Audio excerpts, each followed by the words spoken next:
Jue nini maana ya Jiminogeni na historia yako fupi. Unasema? Naam, nihitaji kufahamu historia yako fupi.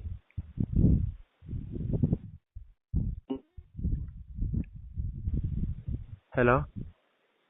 Ya kwamba ya aje yani. Historia yako fupi mpaka kugundua kwamba una talent yani una kipaji cha kuimba, nini ilikuwaje mpaka kafikia hapo?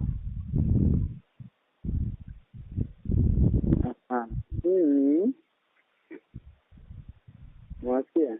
Naam. Nataka kujua nilianzaje kuimba. Uligunduaje kwamba una kipaji cha kuimba? Kugundua kujumuira. Mimi kwangu kuimba. Naam. Kwa napenda. Kwanza baba alikuwa baba yako mzazi alikuwa msanii. Na kulikuwa na baba wa babu mdogo. Naam. Pia alikuwa mwimbaji. Sasa huyo baba wa babu mdogo, naam, alikuwa anaishi pale kwa nyumbani kwetu kwa baba. Sawa. Sasa pindi anaimbisha ngoma hizo za asili. Sawa, yani alikuwa anafanya ile muziki ya asili kwa maana ya ngoma zile za zamani, si ndio? Ngoma za zamani, sawa. Sawa. Mimi nilikuwa napenda sana kipindi hicho kwa bado mdogo. Naye anaenda sehemu ya kisasa. Sawa. Sababu alikuwa anatoka nyumbani anaenda sehemu kwenye kawaje sana hivi, yani alibuza. Sawa.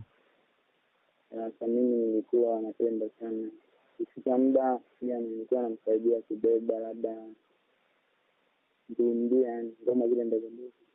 Yes, yani ikifika wakati ambao baba anaenda kwa ajili ya kazi zake, ulikuwa unamsaidia kubeba baadhi ya vitu ambavyo vinahusiana na kazi yake. Umeona? Sawa. Na nikifika pale akianza pale kuimba kuchezesha pale, nilikuwa nacheza baadaye. Yani kifupi nilikuwa napenda sana ngoma zake. Sawa. Baada hapo mzee naye ndio hivyo alikuwa anaimba. Ila mzee aliacha kabla mimi ya kukua, yani aliacha mimi bado mdogo sana. Sawa. Baba mzazi, ila ndio huyo baba mdogo nilimuona aliacha mimi mkubwa. Sawa. Hapo mimi nikaenda shule. Alipoacha ngoma mzee yule. Naam. Nikasema lakini sikufanikiwa kufaulu. Baada ya elimu yako maana yake umeisha darasa la 7. Yeah.